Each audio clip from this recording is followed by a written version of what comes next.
And we are here to give you an overview about the policy framework of our project. This morning you heard very, very interesting phrases. One from the EU ambassador to Malaysia, who said that nothing is more important than education. You know, we already knew it, but we have really a big responsibility here. And we also learned from Armin that we need, how universities started. They started for finding a way to better live. So once more, we have a crucial role. And that's why in MICROCASA, we started with the first work package dedicated to policy implementation of our institutional cooperation. As for sure, our mandate was to reinforce the cooperation between European and Asian higher education institutions and involved partners to facilitate the implementation of micro-credentials. But we all know that behind the institutional cooperation, we need a policy framework in which this institutional cooperation can enhance and can be further developed at the end of the project funding. And so we are here for a final conference, but final gives me the idea of something that is going to end. I'm sure that this cooperation will be further enhanced, but the policy development has a crucial role. So we are here to provide you an overview of different points of view from the policy cooperation perspective. And I'm very pleased to share this panel with Vera Lucke, the Deputy Head of ASEM Education Secretariat. And she will provide us the policy point of view about cooperation between Asia and Europe. Then we have on my right Giannandrea Guglielmi, Senior Credential Evaluator for CIMEA, and he will give us the point of view from a person who is asked to recognize, to facilitate the recognition of qualifications from the practical point of view. As Armin several times mentioned, that micro-credentials has to be trustable, accountable, and recognized. As for sure, this agile way of learning needs to be recognized. And when we speak about recognition, interinstitutional recognition, international recognitions are keywords. And CIMEA is the Italian member of the MICROCASA networks, and the mission of CIMEA is to facilitate this recognition for foreign qualification. So, of course, when the MICROCASA micro-credentials will go around the world, they need to be recognized. So, but without taking further, and after that, the third participant of this panel is Mohamad, Dzafir, Mustafa, who will join us online as he's very busy in another event, and is the Senior Director for Policy Development at the Malaysian Qualification Agency. And he will give us the point of view from a national quality assurance agency. And so we'll see from really three different voices the way in which policy is very important. But before this, just two words about the work from this point of view that we developed in the framework of MICROCASA, the white paper. The white paper was the main deliverable developed in the framework of Work Package 1, dedicated to the policy background for recognition of micro-credentials in the Southeast Asian countries, starting from Indonesia, Malaysia, and the Philippines. And this is the way in which we worked. So first, our main aim was to have a shared approach between us as European institutions who already started a process for the development of micro-credentials, giving examples on how the European Union gave us some instruction on how to develop the framework. Then, of course, listening and learning how the partner institution countries started their process in their policy framework. And what we wanted to really reach was a document including all your needs, all the needs in the beneficiaries countries. And that's why our experiences were only an example to provide you how we approached the area, and the methodology was very clear since the very beginning. So first, we started with an online survey asking to our Southeast Asian partners what was their background at policy level, at institutional level, about knowledge and interest and documents about micro-credentials. Then we had a desk research in order to further know about all the main activities in the area. And first, we could develop a comparative study, a first document giving an overview at national level in the 3 countries. Then we shared the results of our first part of activities with all the Southeast Asian representative stakeholders in the area in order to, as I said before, find a solution tailored on the local needs. The first roundtable was held in Malang, the second one was online, the third one in Manila. And on the basis of the results that we collected during each roundtable, dedicating the sessions to the most relevant items about policy, development, and recognition of micro-credentials, then we finally developed the white paper. The white paper is our final document, including the main recommendations for an action plan at national level for facilitating development of micro-credential and cooperation between the Southeast Asian partners. I don't want to spend further words on this, as you all know how to reach our white paper. It's available on the website, and the website. Yeah. Carlos suggested me this, and now I'm happy to give the floor to Vera Lucke for her presentation about ASEM.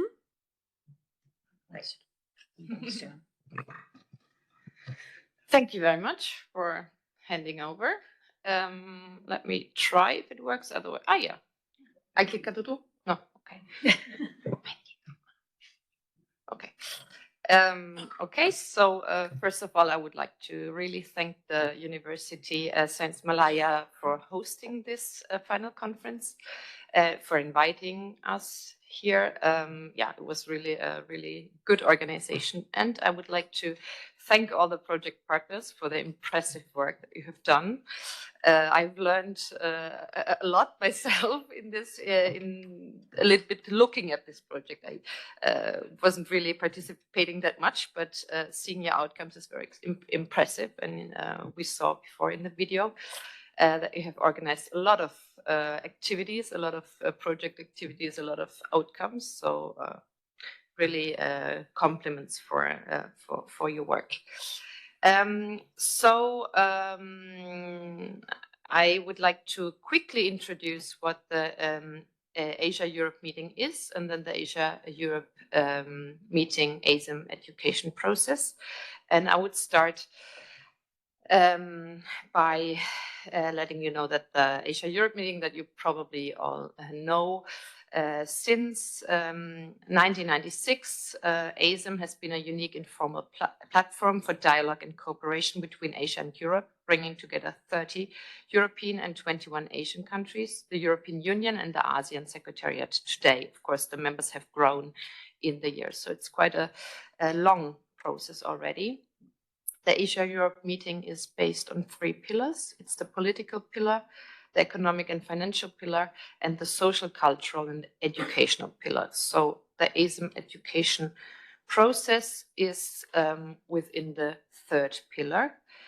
And it's a platform for intergovernmental and interregional cooperation and dialogue and education between Asia and Europe, which was funded in 2008 with the first ministerial conference.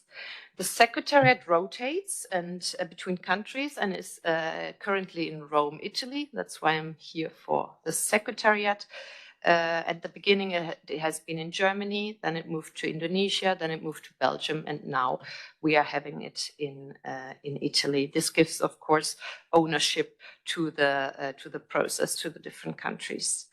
We mainly work with ministries in the countries and with international stakeholders. In Malaysia, we work a lot with the MQA and also with the higher education ministry.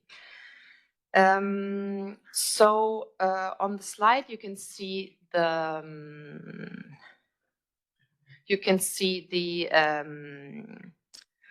4 priority areas and the 2 transversal themes of the process, and all of these are, of course, interlinked. And micro-credentials are a good example to show these interlinks between the priority areas and the transversal themes. So, for example, micro-credentials are discussed, of course, under priority 1, quality assurance and recognition. Micro-credentials are also discussed under priority 2, which is engaging business and industry and education. And there, Armin's presentation was focusing very much on bringing together theory and practice, bringing together industry and higher education. So this is also something that the partners of the process are working on to further develop. Priority 3 is on balanced mobility. Also there, of course, micro-credentials play a crucial role or are discussed within this theme. And then lifelong learning and Tibet is the priority where most of us might put micro-credentials first. Of course, also the transversal theme, sustainable development, is important, especially for access, equity, quality education. And also digitalization. Of course, micro-credentials are a theme that is discussed within digitalization. So within the process, we have currently 4 expert groups working. You see them on the right side of the slide. It's expert group on SDGs in education, recognition, balanced mobility. The third expert group is in lifelong learning in Tibet. And the 4th one is on digitalization and AI. All these expert groups, they meet regularly online, but also in person. It's experts from every country can nominate experts, either from the ministry or from higher education institutions, or also from industry or from other national stakeholders. And they develop policy recommendations for the ministers. So let's say the core thing we do is that we organize ministerial conferences every 2 years. Here you can see the ministerial conferences that have taken place until now. They are once in Asia, and then 2 years later they are in Europe, and then they go back to Asia and then back to Europe again. The last ministerial conference was held 2024 in Valletta, Malta, in Europe. And the next ministerial conference at the end of this year in November is going to be held in the Philippines, Palawan. So the ministers, hopefully from all the countries, will visit this beautiful country, and the Philippine higher education system will be further promoted, and the topics that are important for the Philippines will be shown to the ministers. The ministerial conference is going to take place under the theme Sustainability and Solidarity, Navigating Our Future Together through Asia-Europe Higher Education Cooperation. And the ministers will be invited to hold speeches on 3 topics. One is on blue economy and green and digital transitions. The second one is on lifelong learning and inclusion. And the third one is mobility and recognition. So all these themes that the ministers are going to speak about could possibly also include the topic of micro-credentials. So let's see. So the next steps towards the ministerial conference in the Philippines is that we are currently drafting the stock-taking report, which goes from Malta to the Philippines, so from Valletta to Palawan. It is prepared by us from the ASEM Education Secretariat. The input to this stock-taking report is given by the countries and by the stakeholders. It's a progress report on initiatives and projects since the last ministerial conference. Actually, in the stock-taking report for the Malta conference, MICROCASA had a whole page on the project and was visible to the ministers who have met there. It's a source, it should also serve as a source of inspiration for future debates and initiatives within the process, so that countries can look at the projects that have taken place currently and can do something similar, or also find partners.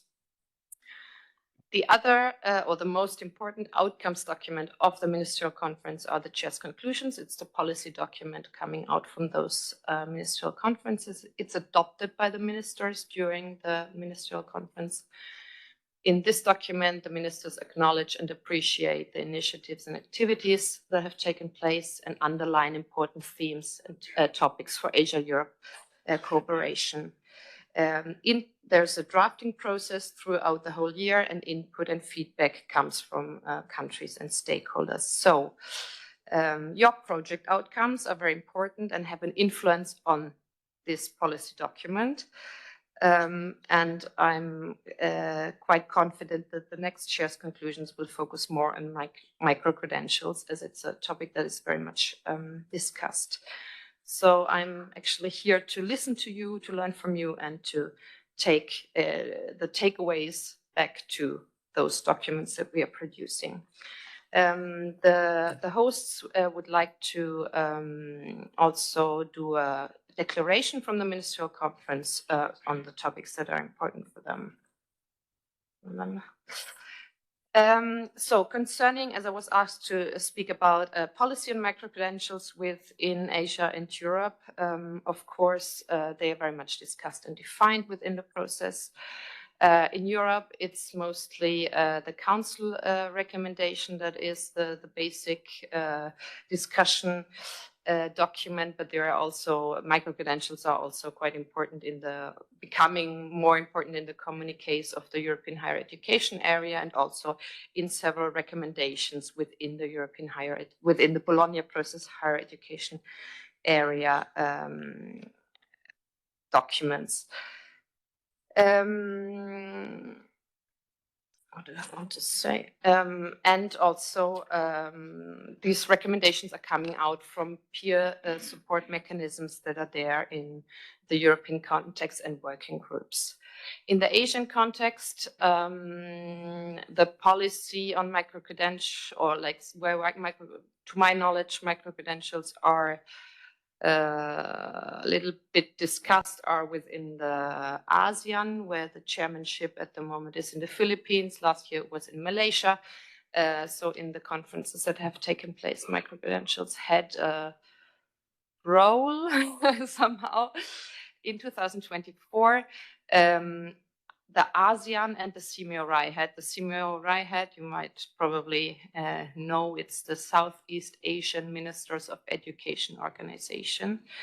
And they get together, they have done this joint declaration on the common space in Southeast Asian higher education, which is mostly focusing on diversity, equity, oh, what, Dave? Sorry, I'll tell you later. Inclusion and belonging, exactly. And then there are the nationally supported initiatives, like, for example, in Singapore, there's the Skills Future initiative, and then, you know, better than I that also in the Philippines, Malaysia, and Indonesia, there are these national initiatives bringing forward micro-credentials. So what is similar in both regions is that there's the UNESCO definition of micro-credentials that also the white paper speaks about, that both regions are promoting lifelong learning, that the national policies might differ, or they differ a lot in the different countries. So it's not, we can say Asia does this and Europe does this. It's mostly the implementation in the national policies that is different. Both regions are trying to include micro-credentials into qualifications frameworks and into comparison databases. And both regions are having international and interregional projects on this. The chair's conclusions I've already talked about. So what I thought was really interesting is that the 10 recommendations that come out from the white paper are very well fitting to the ASEM education activities and to the work plan. So the stock-taking report is the instrument for awareness raising, and micro-credentials are mentioned several times. Then, of course, cooperation, capacity building, and support is mostly done within the expert groups. The official definition is not there, but it's, of course, discussed within different groups as well.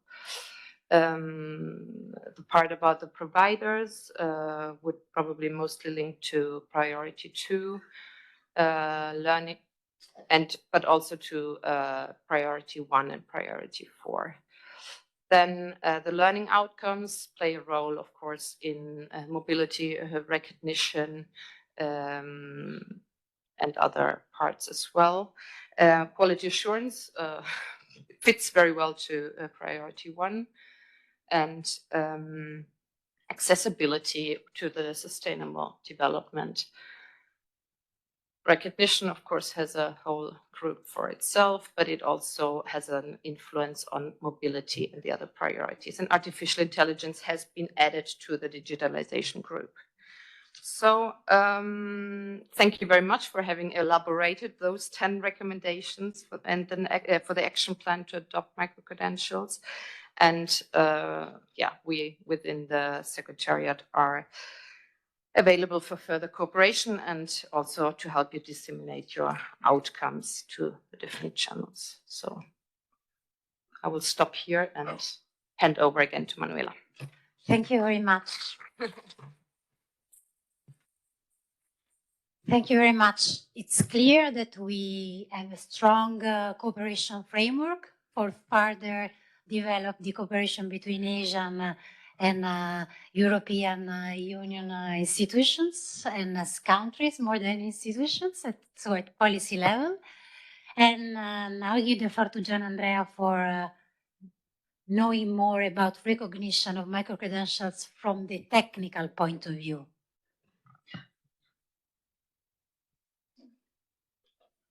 Good morning, everyone.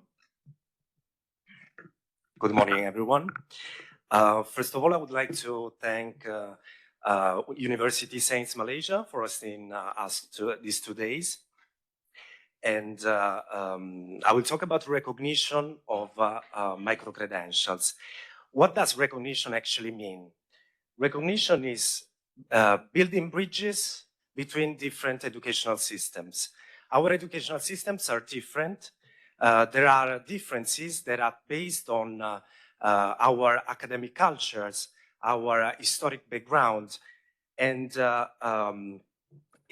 differences are an added value. In this environment, it's essential the role of recognition, trying to find the comparability between different educational patterns. As Manuela said, it's essential to start from policy. The topic of microcredentials have been discussed at policy level, both at international and interregional intergovernmental level,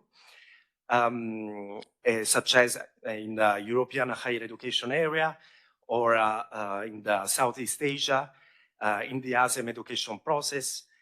And at the international level, I'd like to mention the European Council recommendation on the European approach on microcredentials, and the UNESCO towards a common definition of microcredentials. These two documents are very important because they provide a common definition of microcredential, and starting to adopt a common definition of microcredential, it's crucial because we, at the same time, we adopt the same standards and criteria. So microcredential in the common definition is described as a record of the learning outcomes that a learner acquired at the end of a small volume of learning. In the European Council recommendation, we also can identify the standard elements that we can find in the microcredential. For example, the identification of the learner. In this case, we talk about learner, for example, taking into, if we compare with the traditional academic degrees or the traditional programs that we talk about students. But also there are other important elements such as the title of the microcredential, so the lexis, the terminology that we use, the awarding body, strictly related to the quality assurance, and also the mode of delivery of that specific program, such as in terms of also nature, level, and assessment. When we talk about the recognition of microcredentials, we also could apply the methodology provided by the Lisbon Recognition Convention, the international agreement on the field of recognition of foreign qualifications. This document is also very important. It was published in 1997. Even if it does not mention microcredentials, we can use the same methodology when in the assessment procedures.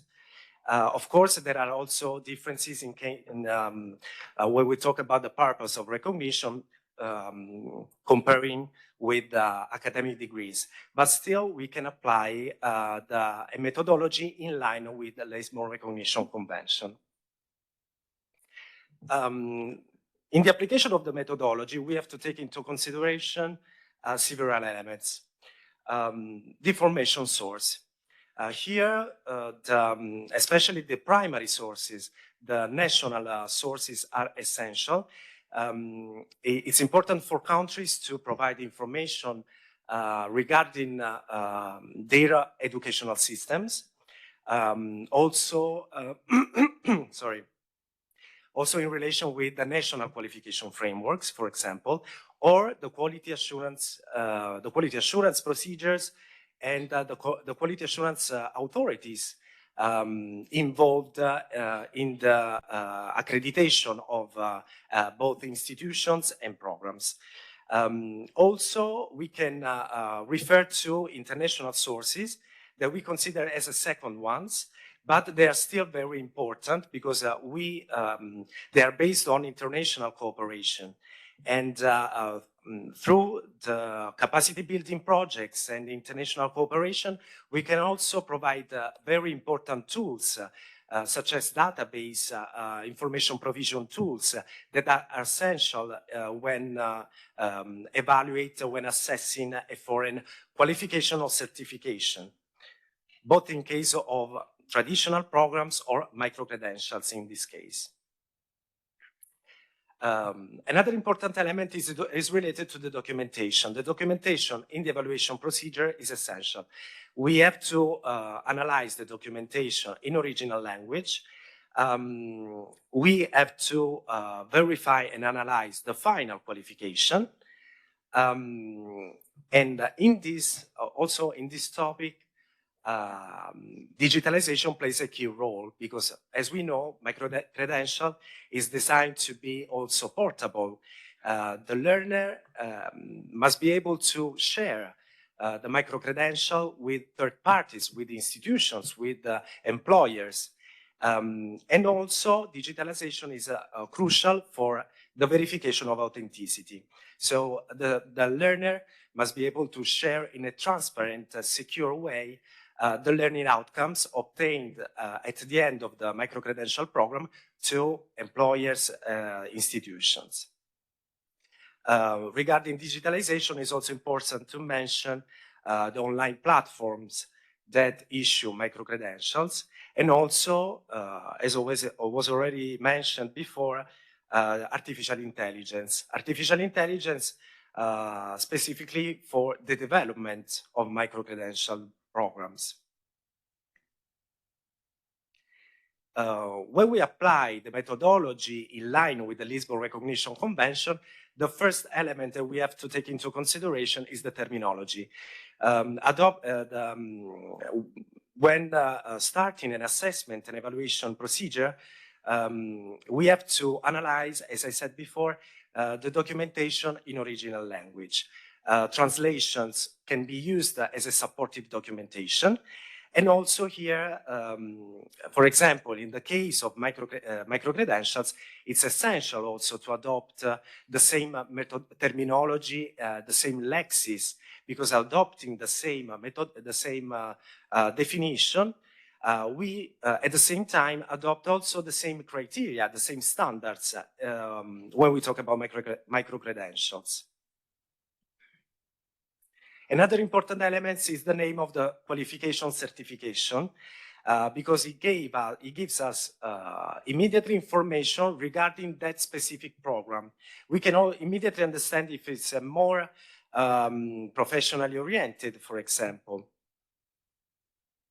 And also, it's essential to verify the status of the awarding institution and the program. Since when we talk about micro-credentials, also other TVET providers, other educational providers are involved. So it's important to verify the status of the awarding institution and the program. And in this environment, the quality assurance agencies or the competent authorities in a specific country play a key role in, for example, providing a list of authorized institutions that receive an authorization to offer and award this kind of programs. In the evaluation procedures, it's important also to understand the access requirements. For example, previous qualification required to access a specific program, or even no minimum requirements. And from the access requirements, we can understand also the nature and the level of a specific micro-credential program, for example. If there are no minimum requirements, maybe the micro-credential has been developed to have more inclusion, to inclusivity, to give a more social impact to that specific society. Or if there is a previous qualification requested for the access to a micro-credential program, maybe that micro-credential program has been designed to acquire specific technical skills in which the learner should have already acquired a basic knowledge in a specific discipline, for example. So in the evaluation process, as I mentioned before, in the evaluation procedure, we have to take into consideration also the nature and the level of a certain qualification or certification.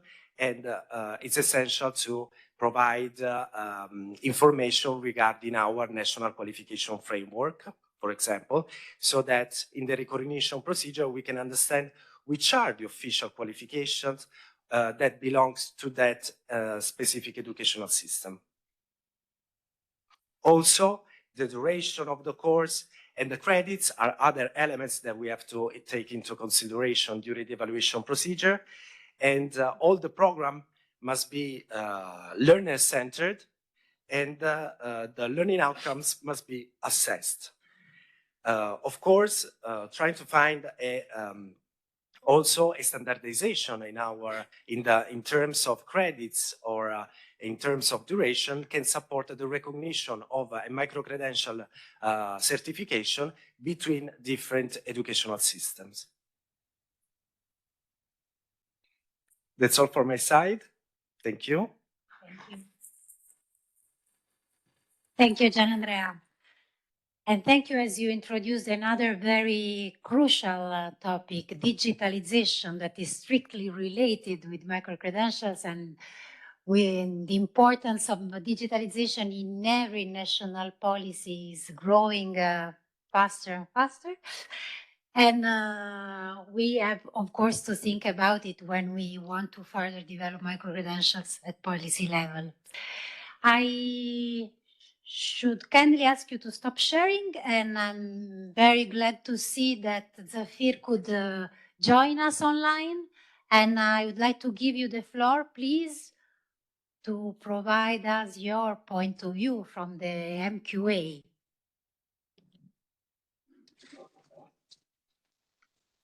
Assalamualaikum warahmatullahi wabarakatuh, and salam sejahtera and very good morning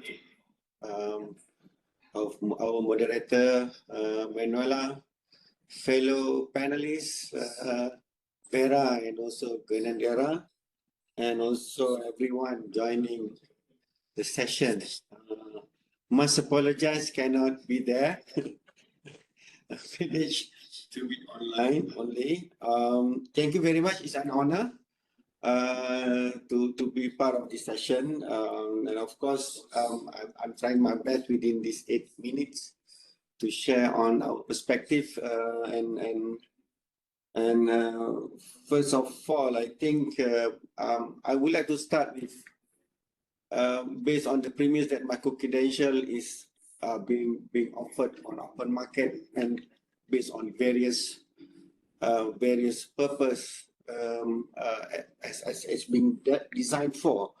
That's why our sharing is about connecting micro-credentials to the Malaysian cohesion framework, because we can't dictate whatever that they are being designed for.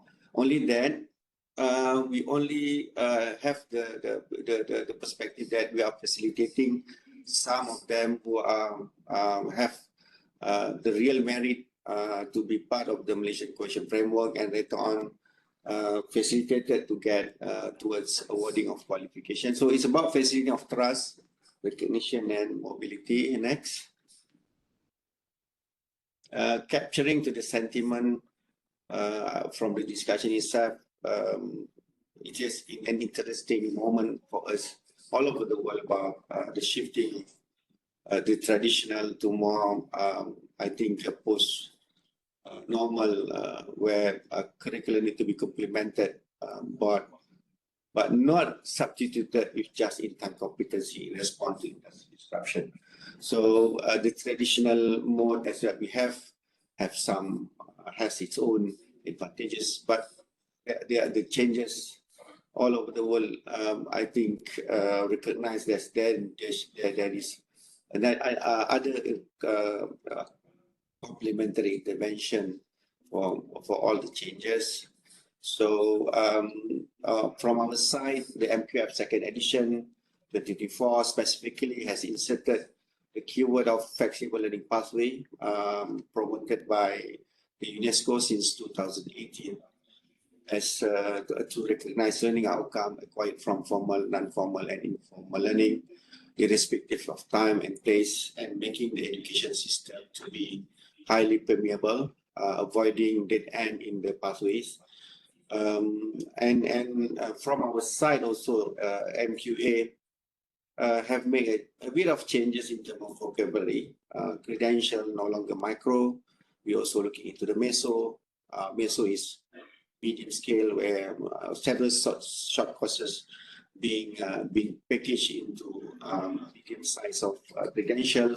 And of course, the credential that we have been discussing. I think Vera and also Giannandrea has all provided very a good perspective of micro-credential.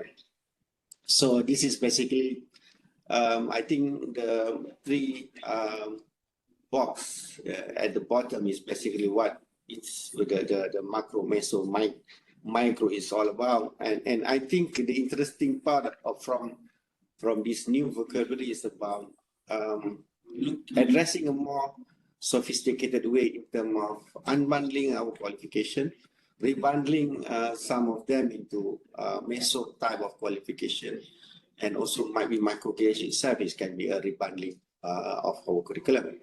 And most importantly, it's about reinforcing the potential of stackability. I think traditionally we used to use the word ladderized, which is more stable, a kind of not stable. It's basically predefined kind of progression. But for stackability, I think we look into more sporadic kind of student taking in many places. So in supporting lifelong and life-wide ecosystems. So next. Okay. Basically, it's just a bit of 4 pathways for accumulation and stackability. I think we will not jumpstart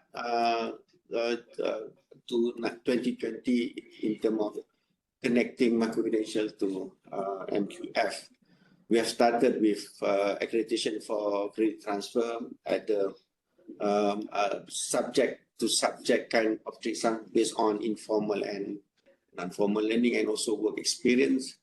We've been also accepting MOOCs for credit transfer since 2016, which is basically, I think, the older version of micro-credential and conceptualization.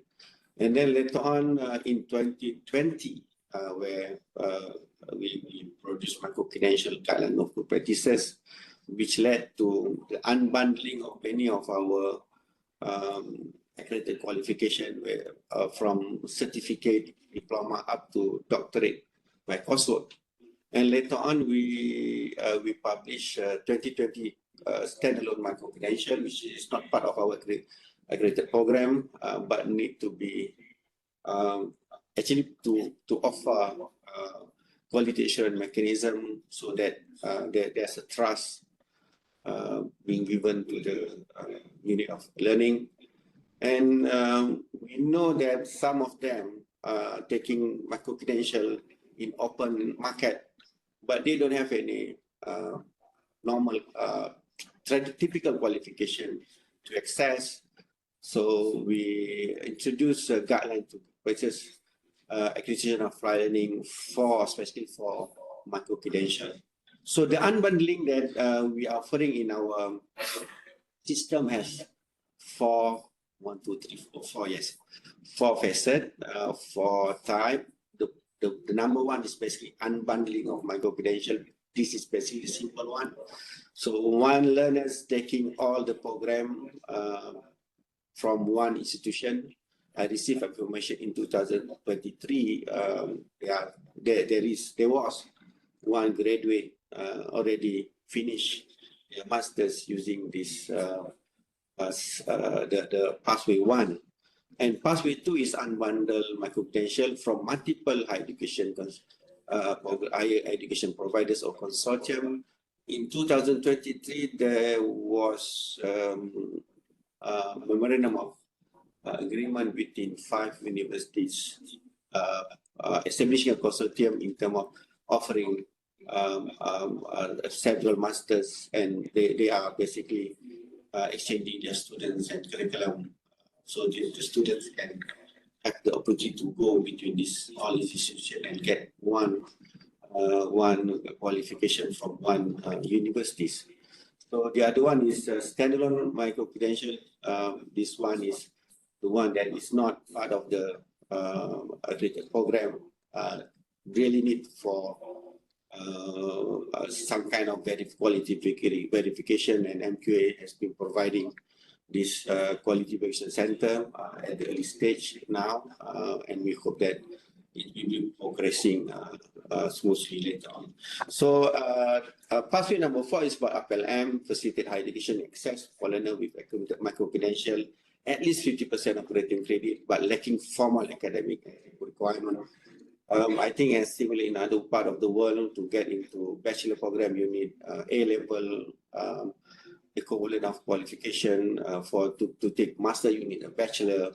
So some of them don't have this, but they're already taking micro-credential at that level of studies. Okay, so general rule in terms of stackability is you can take 70% from outside your institution. That's basically, but we give autonomy for the institution to set their percentage. But we are allowing up to that level. But we recognize that every awarding body have its own sort of tradition. There's also, we also recognize their accountability for every award that they are conferring to the graduates. So we are requiring 30% must be completed within the awarding institution. So based on our current situation, currently there are 20,888 unbundled micro-credentials from 1,810 at the program demonstrated significant midterm foundation modular shift. This is basically unbundled only. Unbundled, that means we have rated Doctor of Business Administration, so some of the courses has been unbundled, similar to the master program, also to bachelor. Most of them are at the bachelor level. So we also at the early stage of providing quality verification service for the standalone. So MQ have appointed 5 universities.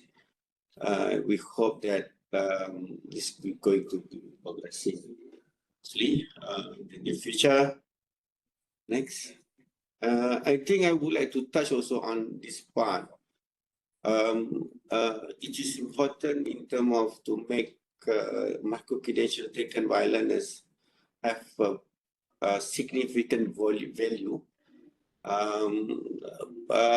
I think we need to have a kind of interoperability and comparability mechanism. The first one is about credit transfer. We've been advising institutions exercising credit transfer must have a due care in terms of the process.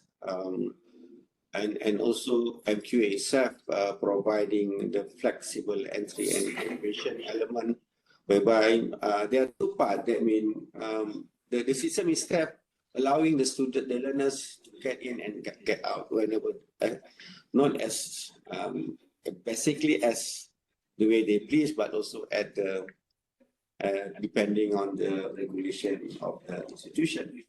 But it needs to be managed, but the principle is there. But also we are advising institution and also the related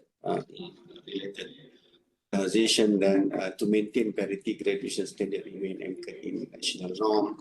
That means we are expecting that even though the student may progressing through this micro-credential, we are expecting that the graduation age more or less similar to the mainstream pathways. Another element is Malaysian micro-credential statement. We hope that all the institutions providing micro-credential will use this, because this is basically a format of information that should be present every time that awarding of credential is being done. So the way forward is basically MQA and some agencies in development of this academic bank of trading, where act as a centralized lifelong learning account to aggregate record and accredit information.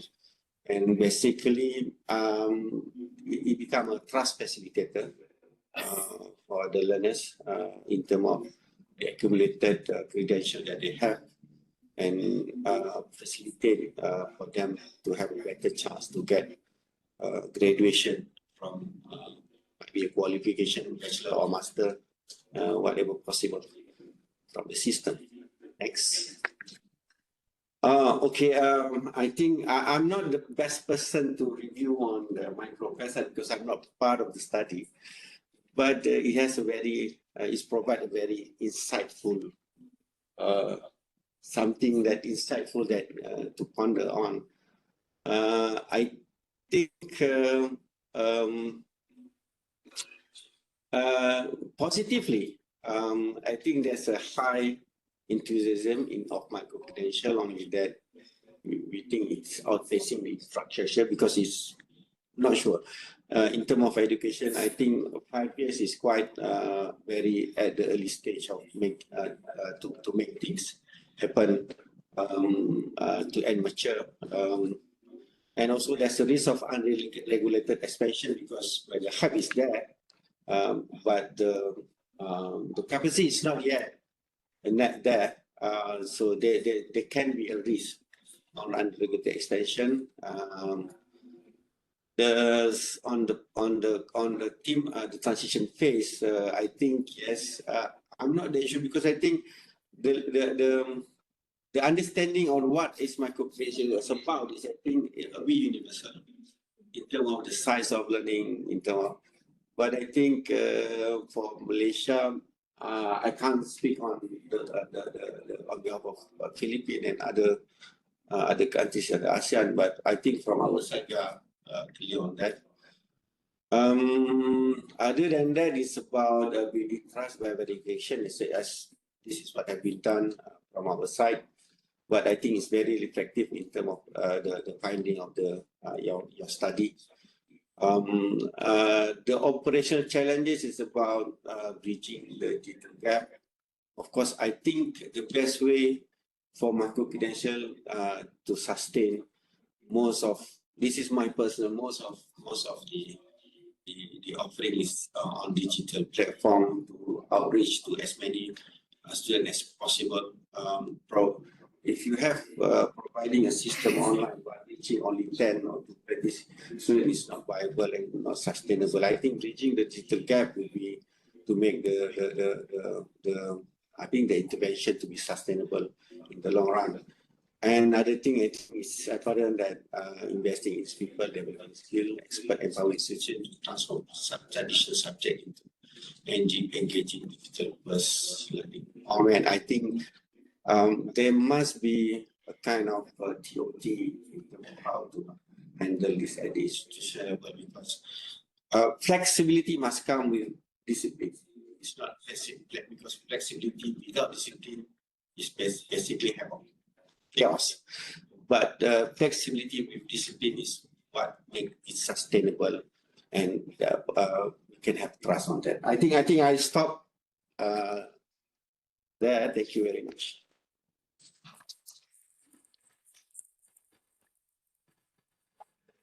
Dzafir, thank you very much.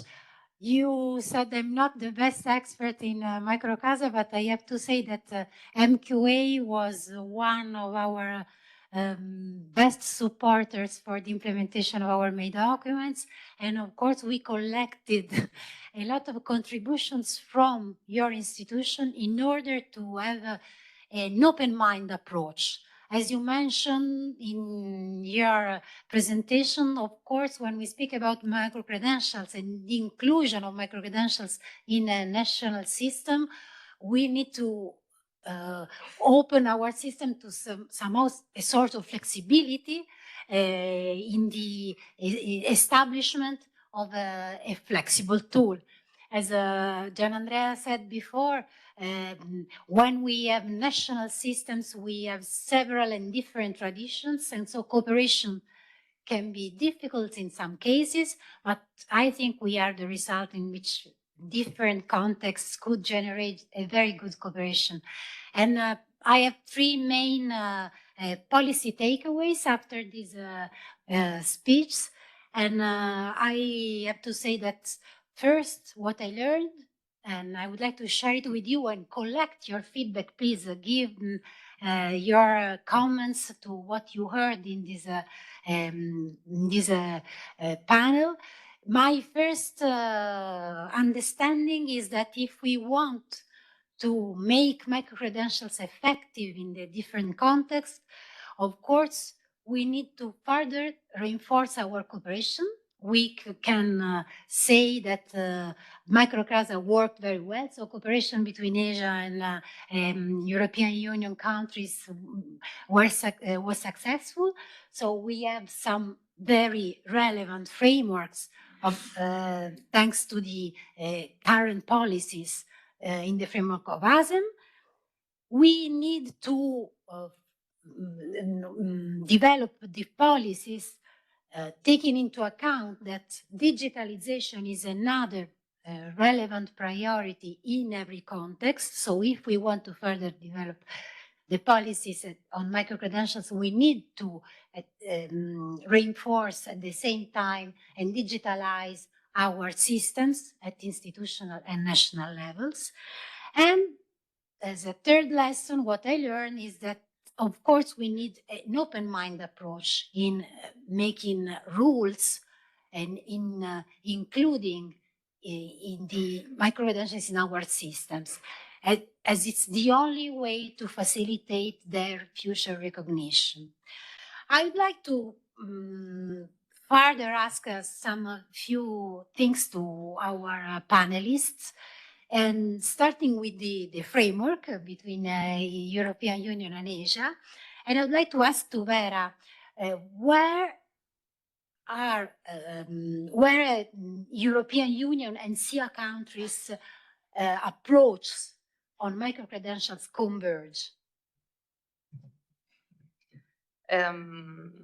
Yeah, let's say so. In the European Union has a very long history on structured cooperation on policy in different areas.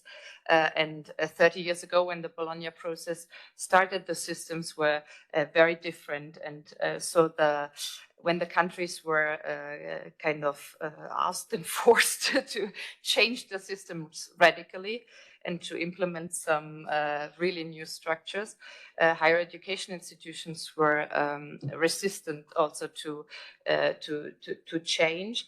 But today, what helps in the European context is that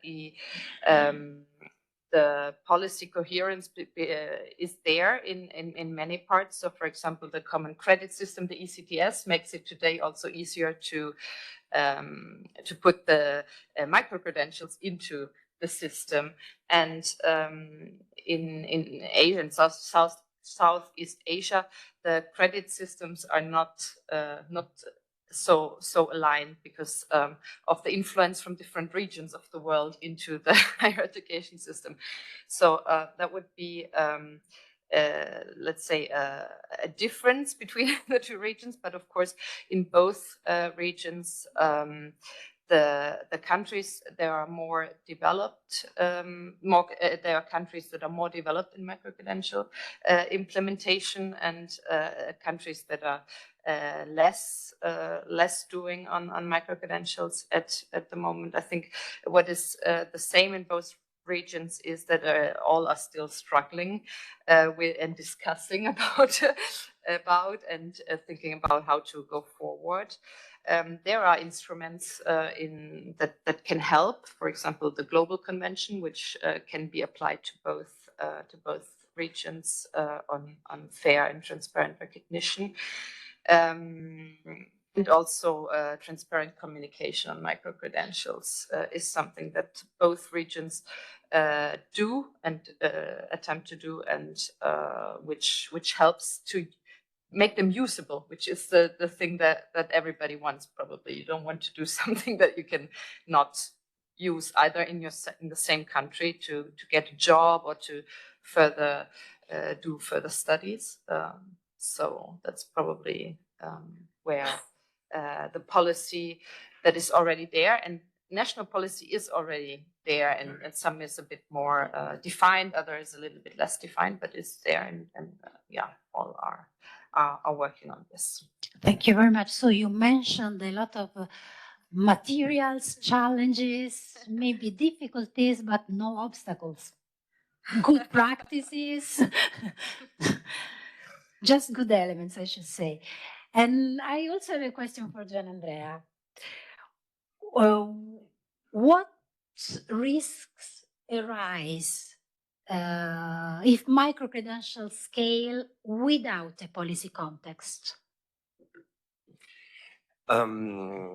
Without a policy context, I think that the risk is that we cannot guarantee a certain level of quality in our educational offers. So starting from the policy, we have to define regulations and then the application, set it up specific requirements related to the quality assurance of both institutions and programs. So if we not start from the policy, there is a risk of low quality programs, the proliferation of institutions that do not guarantee a certain level of quality in their programs. That's why we have to define the policies and regulations at the national level, especially. And we have to include the quality assurance agencies and the competent authorities in charge of the quality assurance to define the policy and the requirements to offer micro-credential programs. Thank you very much. For sure, when you speak about recognition, the most used word is quality assurance. As the first keyword connected with recognition is quality assurance. And speaking about quality assurance, I would like also to have a question to Dzafir.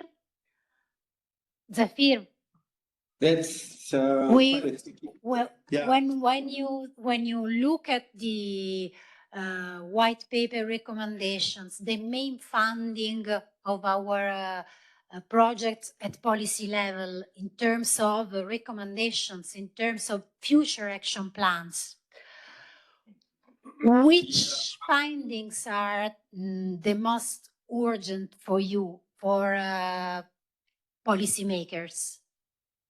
If I may connect the finding with several presentations that I've experienced from Philippines, Thailand, and Indonesia, whereby at the national level they are working on policies. But I think the most important is we could look into is about making.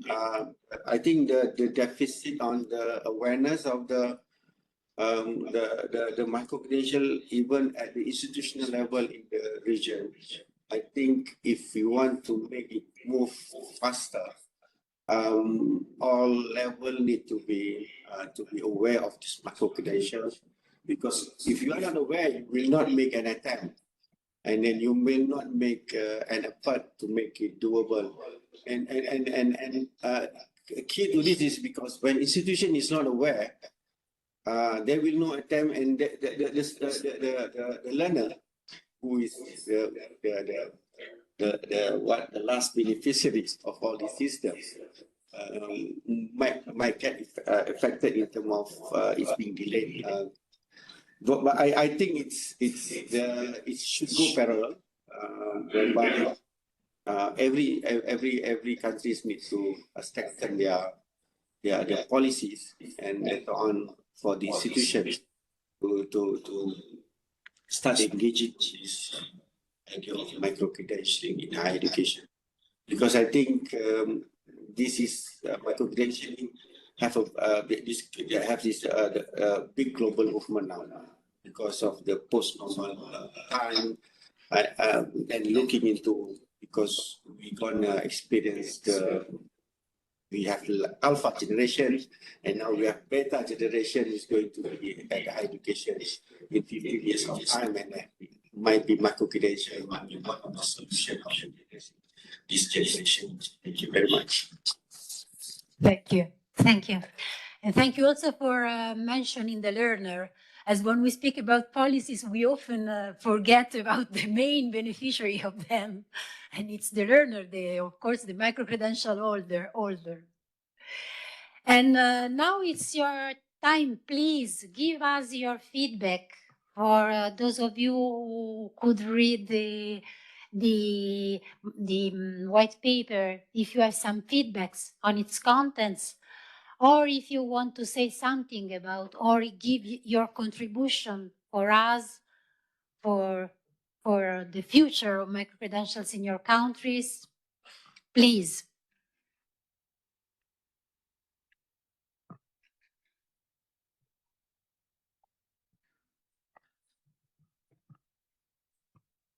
Good morning.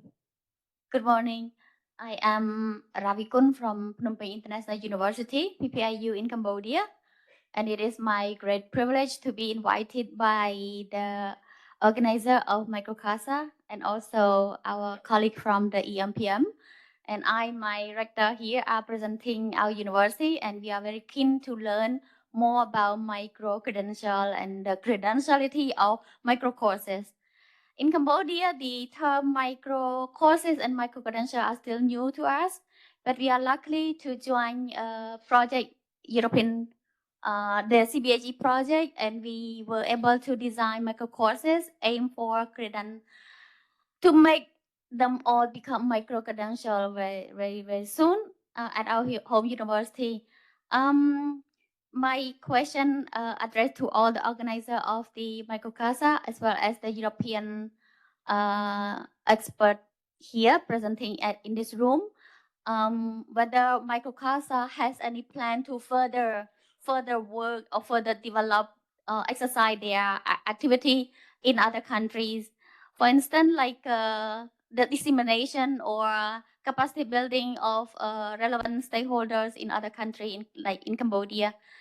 Both in higher education and also the accreditation body in our country. And I also would like to inform you that I have read the white paper. It's very interesting, but I still need some time to learn about it. And I really like the methodology that you use to produce this white paper. Thank you very much. Thank you. Thank you. Thank you. Thank you for your kind words. And for answering, I should give the floor to our coordinator. What's the plan for the future?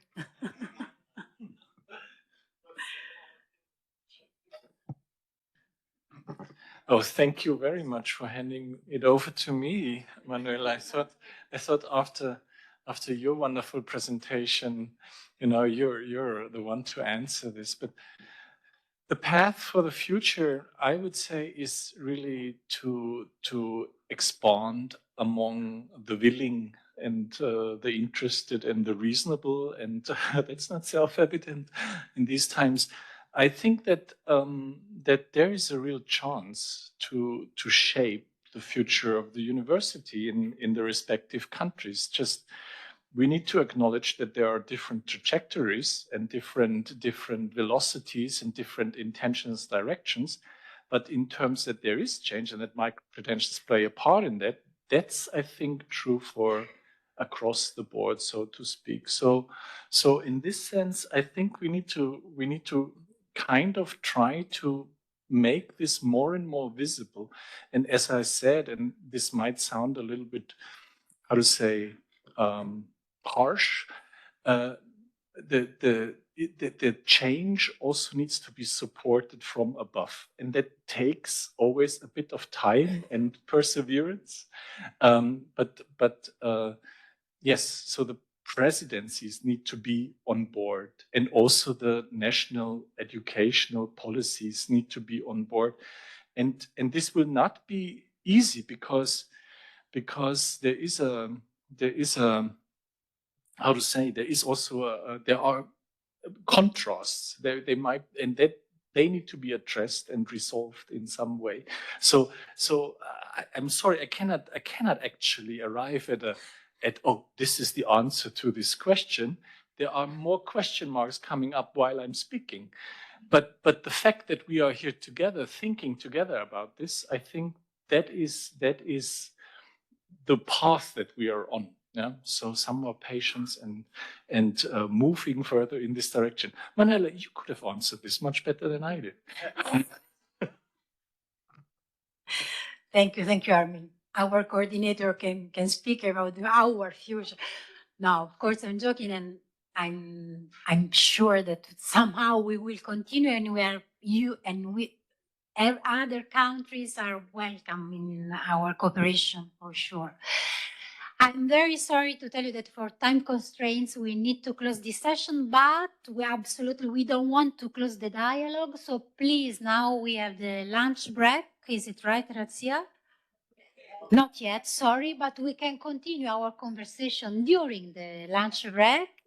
And please contact us by email. We are fully available to be in close contact with all the stakeholders. Thank you for the compliments for our document. And really, it's an alive document, and it will be further updated in the future. And all your contributions are really useful.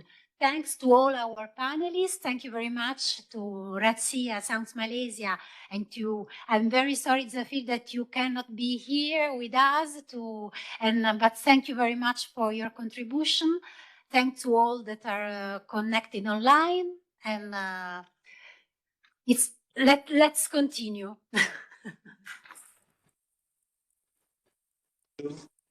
Thank you. Have a good. Thank you. Bye.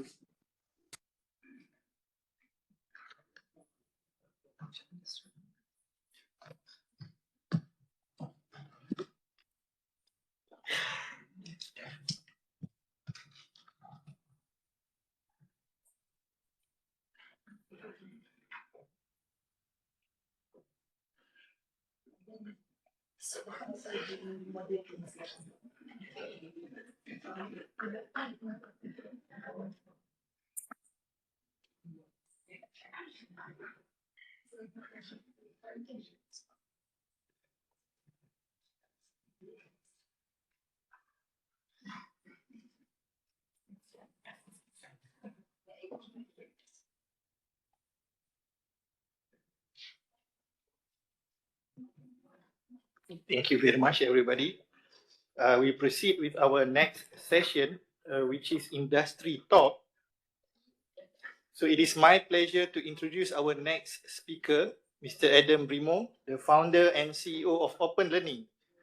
So I think all of us here, more or less, knows what OpenLearning is. And during my discussion earlier with Adam, we decided not to introduce with a long description, but let Adam explain and introduce to us the latest development of the platform itself. With that, please welcome Mr. Adam Brimo. Thank you. Okay. Well, thank you very much. It's wonderful to be here with you today. We're just getting presentation loaded. But yeah, it's an honor to be back at USM. For those who don't know, OpenLearning as a lifelong learning platform, we've worked with USM for over 10 years now. In fact, I think I first visited back in 2013 or 2014 with Prof. Karim and CDAE. So it's wonderful to be back and regularly visit Penang. Okay, well, we'll get started. Can we do full screen? Is it full screen? So today I want to focus on scaling quality and lifelong learning and how AI can assist us in doing that. So that's okay, well, it's small, but I'll read it out anyway. So one of the things that I've always been thinking about is that as we embed AI in education, the choices that we make in the design of the AI tools are starting to define the habits and interactions and capabilities of the next generation of educators and learners. And I say the choices we make because from, I guess, technology companies' perspective and also from the perspective of the universities, sometimes the affordances of the technology itself define how the technology is used and how the society develops. So we have to be very mindful that every time we design something within a system or we design a process, that might determine the way in which the student will actually learn, and in some cases, the way they even develop their own capabilities. Now, a great example of this I saw recently is that one of the ways in which AI is making both good and bad teaching practice much more efficient. So you may have seen this article on the Guardian article that there was a lecturer at a university in the UK, and they used AI to produce their PowerPoint slides. And then they used AI to produce a voiceover for those PowerPoint slides. They proceeded then to play a video of the combination via Zoom for the students. So not only were the students obviously not learning in person, they were not even, and they were learning, not even learning from the professor online, they were learning from a voiceover of AI generated slides. And you have to ask yourself, surely that was not the intention of these tools. And I think back to, a lot of our own experiences as educators, and we know that these aren't best practices. We've known for a long time that lectures aren't usually the most efficient way of learning. They can be useful, they can inspire people, they can demonstrate concepts, but that's not, the sole reason why we come to the university. And I enjoyed your talk earlier this morning on the history of the university. It was good to know that students were asleep in the lecture way back then as well. So I don't feel left out. I also slept in some of my lectures too. I'm sure we all did. So when I look at these situations and the developments in AI today, I think to myself that, surely this is not the future of education. And if it is, we have to do something about that. The future cannot be just AI-generated PowerPoint slides and tutoring via a chatbot. Because I think these, from a pedagogical perspective, these approaches are things that we know are not really the way in which students learn most efficiently. But in looking at that, I think we are also familiar with many of the ways in which people do learn effectively. And we know that we have to foster a love of learning within students. We need to encourage intellectual curiosity so students actually want to learn. And these concepts are more important today than they ever were before, I believe. Because going back just a few years ago, it was still somewhat possible to force students to learn in some form. If a student plagiarized, you could kind of detect it, turn it in. If a student, was unhappy, you could kind of force them to come to the class. We had all these mechanisms, all these rules, all these ways of, ensuring that if somebody showed up, if they actually did something, maybe they'll develop some kind of skill. But with AI now, that's no longer the case. A student does not have to be engaged. They don't have to listen. They don't have to pay attention. They don't have to pick up a pen or type on a keyboard that much. And AI can do all of the work for them, no matter what work you give them or the way in which you assign it. So I think the only way in which students will actually learn is if they want to learn. And we have to help students want to learn effectively. And that goes back to intrinsic motivation, which is something that I think we all obviously want our students to have. And hopefully many of them do, but I think we're realistic that many of them probably don't. A lot of students may just attend university because they think they want the certificate, and that certificate will help them get a job later on when they graduate. But I think this dynamic is actually starting to change a bit as students realize that they have to develop capabilities themselves, otherwise they won't be employable and they won't succeed. So just because there's an answer there for you doesn't mean you take that answer, you try and work it out yourself. So our job as educators is to ensure that we can motivate and inspire these students and help them see the relevance of what they're doing. Now, part of that comes down to creating an effective learning environment and creating a range of learning activities and approaches that encourage students to learn and support each other. One of those that we've probably all implemented for a while now is moving from lectures to facilitated peer-to-peer active learning experiences. The idea that students learn best when they're working with each other and solving problems and getting to know each other in a more social environment. Now, AI can assist with these types of activities and these types of lessons, and you'll see that, but the basic concepts don't change. So our aim at OpenLearning, what we've focused on, not just recently when AI came out, but for the past 12 years, is trying to improve outcomes through active learning and authentic outcome-based education. This is something that we've done before generative AI came out, and thankfully now generative AI makes it a bit easier. But we aim to encourage educators to build activities that are more socially and individually constructive, where people can collaborate, they can work on scenarios or case studies, be involved in virtual environments or role plays. These are all types of activities that I think help people develop their critical thinking skills and capabilities, but also I think they're more robust in terms of the use of AI. Sure, AI can still do all of these types of things and do everything pretty soon, but if you have an existing course and your course has, one capstone project at the end and a couple exams or small assessments in the middle, at best you might have 5 pieces of evidence of learning to look at to see if the student has developed their capabilities. But in this world, you could have, dozens or 50 or 100 smaller discrete learning activities, all aligned to outcomes that enable you to see how a student has developed their understanding over time, even if they use AI for some of those. Now, this approach aligns quite closely with outcome-based education. And one of the areas that we've always focused on is being able to map all of the activities and assessments in the course to the course learning outcomes. We now take that a step further with program learning outcomes and eventually institution level outcomes as well. The aim of doing all of this within a single platform, which is the learning platform, is that we can then automatically generate attainment reports and gap analysis and constructive alignment reports. So you can actually see how people have developed their capabilities in alignment with the outcomes. So, these approaches aren't new, but historically they've required a lot of time and effort to implement. And that's impeded their progress, in my view. For over a decade, we have worked in multiple countries trying to support educators to develop these kinds of learning activities and implement more socially and individually constructive environments for students, implement connectivism and social learning and all of that. But it's always challenging and a lot of work. But thankfully now we have AI and many opportunities to do so. So just to introduce OpenLearning a little bit, OpenLearning is a lifelong learning platform that's designed for institutions, learners, and also employers increasingly now as well. And what OpenLearning does is it brings together not just a learning platform, but also the ability to discover courses from institutions. So we work with about 250 institutions around the world, primarily in Australia and Southeast Asia. Many of them are developing micro-credentials, and those micro-credentials can be discoverable through our marketplace or through the university sites. Those are running on the OpenLearning platform, which actually now automatically generates portfolios of learning for every student in the courses. And these portfolios capture all of the evidence of learning the students develop, and those portfolios stay with them their entire life.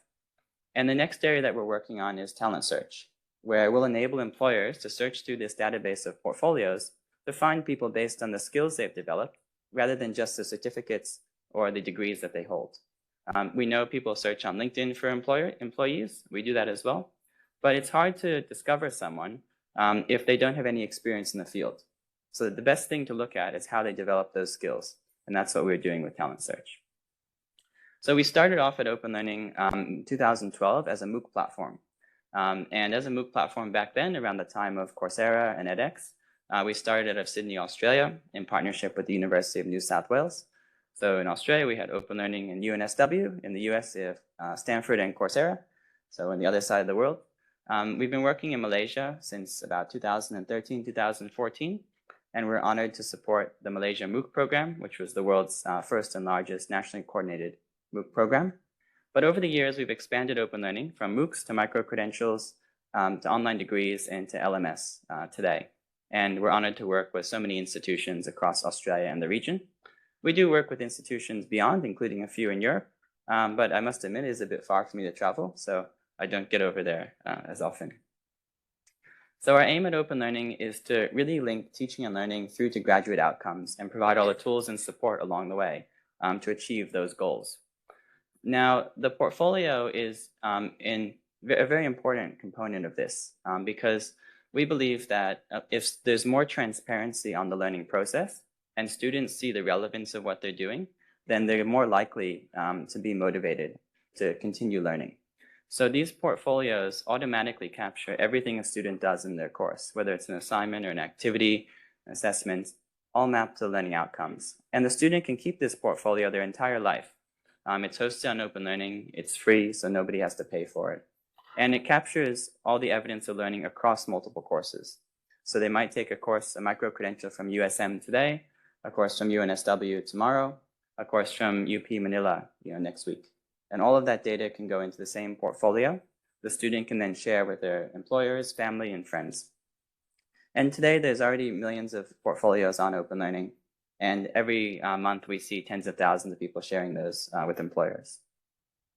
Now, one of the greatest challenges in implementing all of this has always been to ensure that learning experiences are designed to produce enough evidence of learning to ensure that students are developing the skills and not just seeking a certificate. So when we saw the development in generative AI, and my background actually is in software engineering, and I studied AI about 15 years ago. Back then, there were a lot of students sleeping in the lecture as well, but I don't know today, maybe they're more excited by what's going on. But AI had never been good enough before for this use case until GPT-4 came out.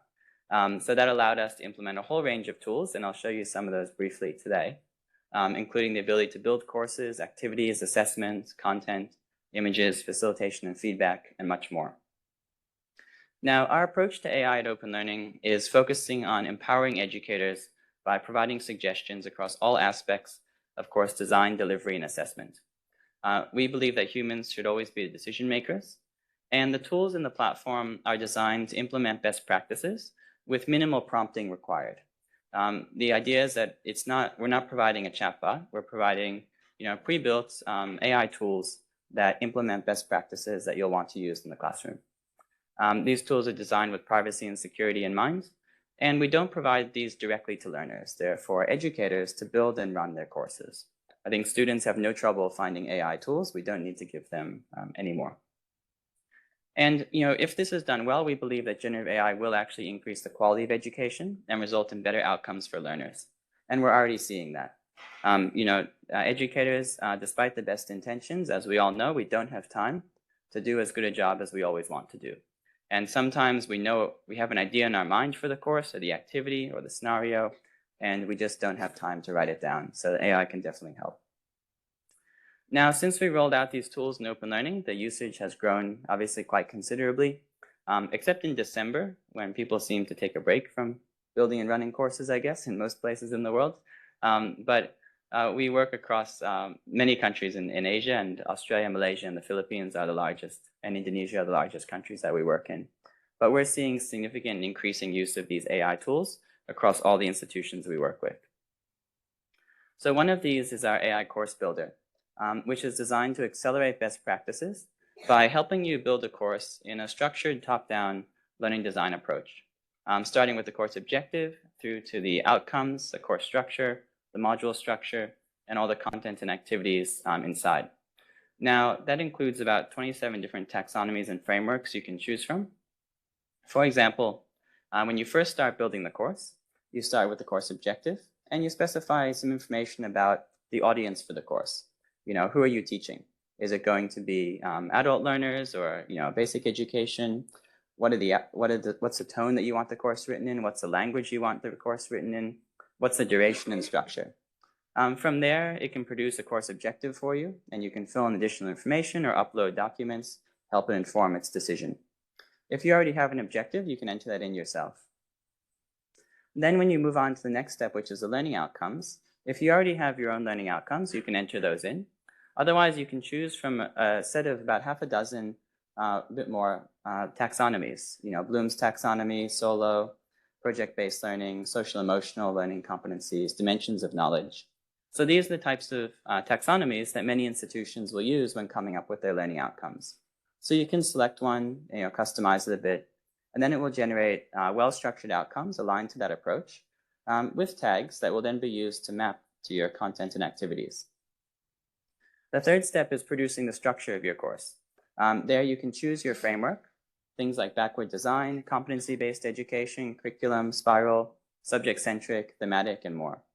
It will then produce a list of all the modules that can go in your course, aligned to the learning time to meet the hours of learning that you've set up in the beginning. Each module has a summary of what it will cover, the topics, and also the outcomes that are aligned to it as well. So the AI will also develop its own constructive alignment for all the modules based on the outcomes that you've either entered or generated. Then when you get to the module content, you can choose from a range of different approaches. There's quite a few things like the ADDIE model, comparative analysis, descriptions, Gagney's 9 events of instructions, problem and project-based learning, and about 20 or so other ones as well. Now this will then produce a list of pages that will go into the course, each page containing content and activities. Each of these pages will also be mapped to learning outcomes, so you can see traceability all the way through. And the final step is producing the content that goes on each of those pages. Now, at this point, the AI would have developed, or would have reviewed your objective, your outcomes, the structure, the list of modules, and inside each of those modules, a collection of maybe half a dozen or a dozen pages of content and activities. Now, each of those will have a description of what that page is going to cover and the outcomes that it needs to cover. So the AI will then generate the content for each of those pages.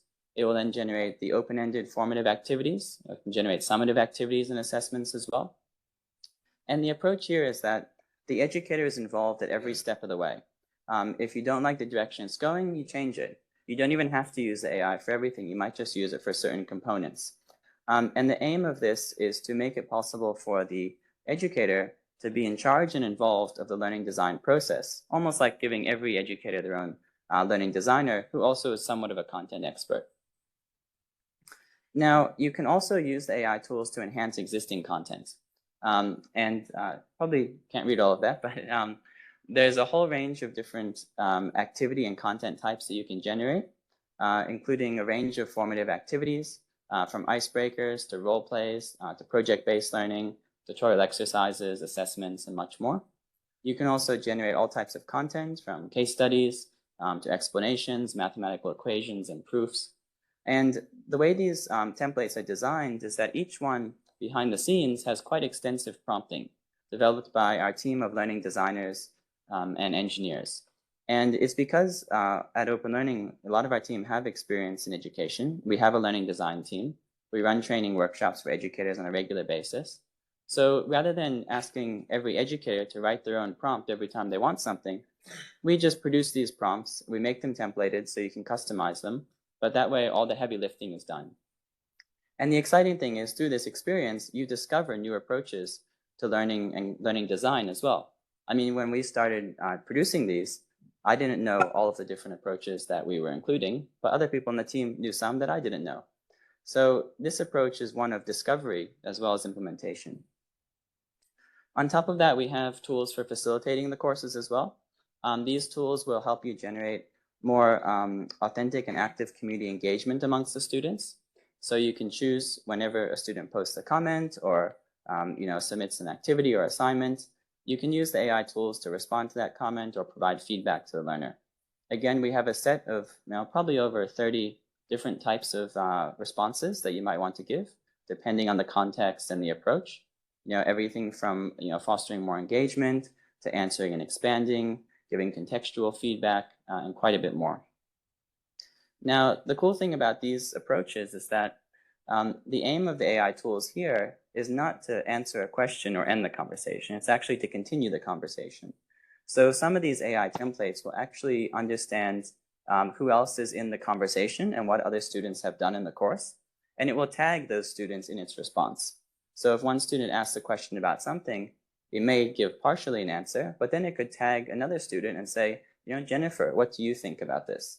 And it knows Jennifer has either said something relevant in a different part of that activity or page, or maybe Jennifer just hasn't engaged recently, and we want to bring her back into the conversation. Now, when you post this, it's posted as you. It's not posted as the AI. So it's your comment, but it's obviously bringing in a lot more context than you'd be able to have on your own, And maybe you could do it, but it would take you, 20 minutes rather than, 1 minute to come up with.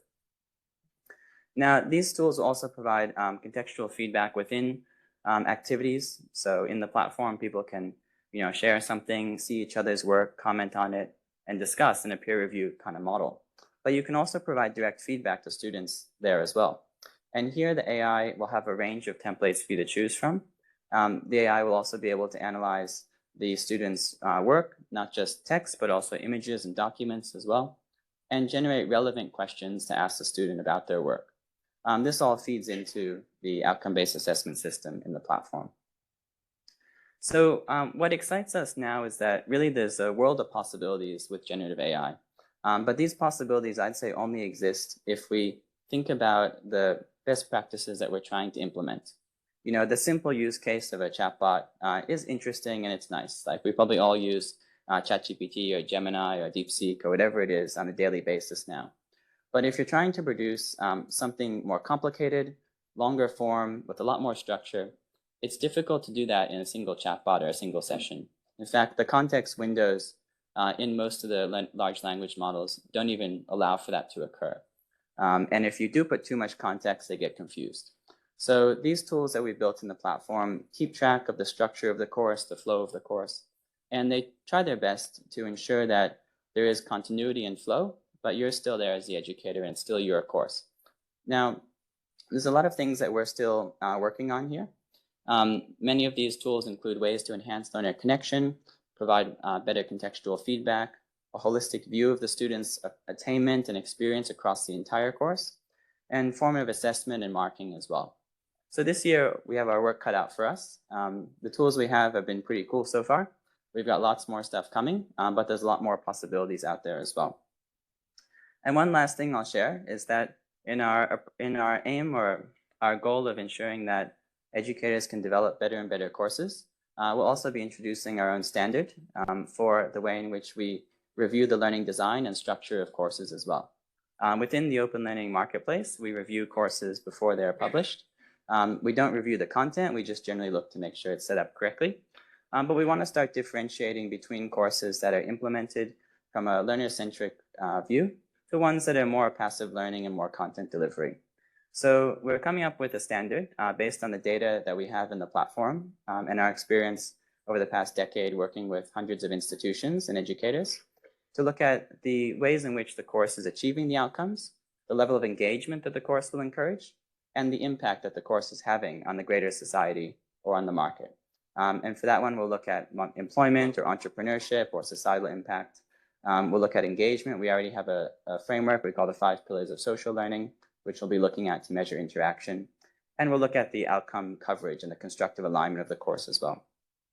So we're quite excited with what AI is allowing us to do now. I think finally we see the possibilities of technology with AI enabling us to implement many things that we probably all wanted to implement for a very long time, but we just didn't have the time and effort and the resources to do so. So with that, I want to thank you very much and appreciate your time in inviting me here today. Thank you.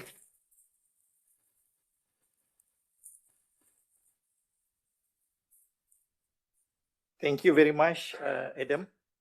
So as a person developing a course on open learning, I look forward for all the new development. By the way, open learning team